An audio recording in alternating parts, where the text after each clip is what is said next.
The Birth of Manly Virtue by Jonathan Swift. Inscribed to Lord Carteret, 1/1724. Gratur et pulchro veniens in corpor vertusverg, in v 344.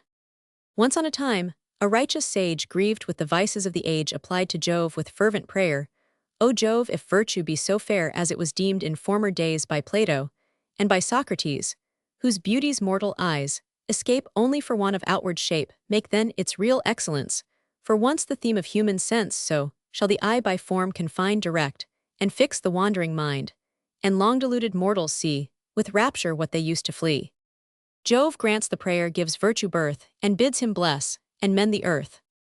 Behold him blooming fresh and fair, now made I God's a son, and heir and stranger, yet to hear an heir an orphan of appear too, but prodigies are wrought to prove nothing impossible to Jove.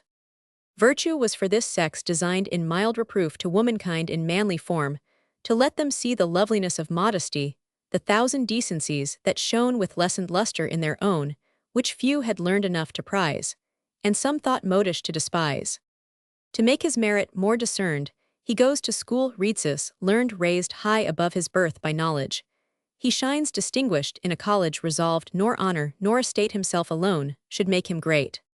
Here soon for every art renowned his influence is diffused around the inferior youth to learning, led less to be famed than to be fed. Behold the glory he has won, and blush to see themselves outdone, and now inflamed with rival rage in scientific strife, engage, and in the glorious strife, the arts new kindle into life.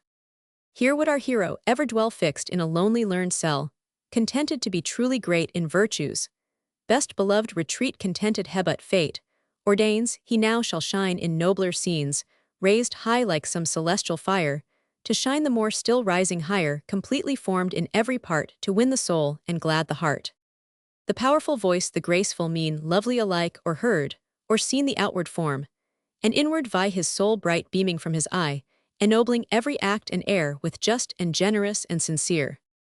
Accomplished thus, his next resort is to the council, and the court where virtue is in least repute, and interest the one pursuit, where right and wrong are bought and sold, bartered for beauty, and for gold. Here manly virtue, even here pleased in the person of a peer, a scarcely bearded youth who talked of justice and of truth, of innocence, the surest guard tales here forgot, or yet unheard, that he alone deserved esteem, who was the man he wished to seem, called it unmanly, and unwise to lurk behind a mean disguise.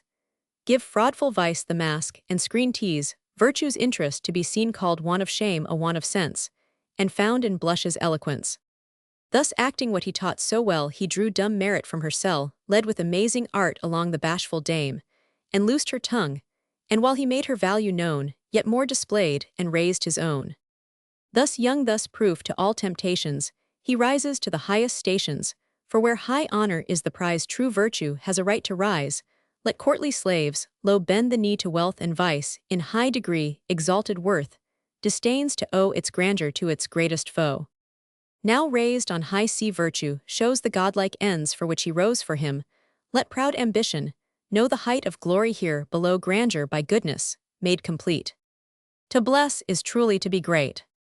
He taught how men to honor rise like gilded vapors to the skies, which howsoever they display their glory from the god of day, their noblest use is to abate his dangerous excess of heat, to shield the infant fruits and flowers, and bless the earth with genial showers.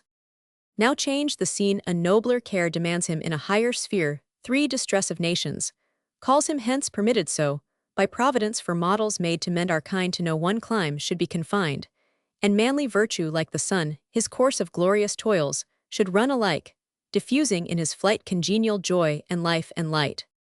Pale envy sickens, error flies, and discord in his presence dies, oppression hides with guilty dread, and merit rears her drooping head. The arts revive, the valleys sing, and winter softens into spring the wondering world, where he moves with new delight, looks up, and loves one sex, consenting to admire, nor less the other to desire, while he, though seated on a throne, confines his love to one alone. The rest, condemned with rival voice, repining do applaud his choice. Fame now reports the Western Isle is made his mansion for a while, whose anxious natives night and day happy beneath his righteous sway, weary the gods with ceaseless prayer to bless him, and to keep him there, and claim it as a debt from fate too lately found to lose him late. Footnote 1: See Swift's Vindication of Lord Carteret prose works. Romans 7:227, and his character as Lord Granville in My Wit and Wisdom, of Lord Chesterfield W.E.B. Footnote 2. George, the first Lord Carteret, father of the Lord Lieutenant, died when his son was between 4 and 5 years of age. Scott. Footnote 3. Lord Carteret had the honor of mediating peace for Sweden with Denmark and with the Tsar H.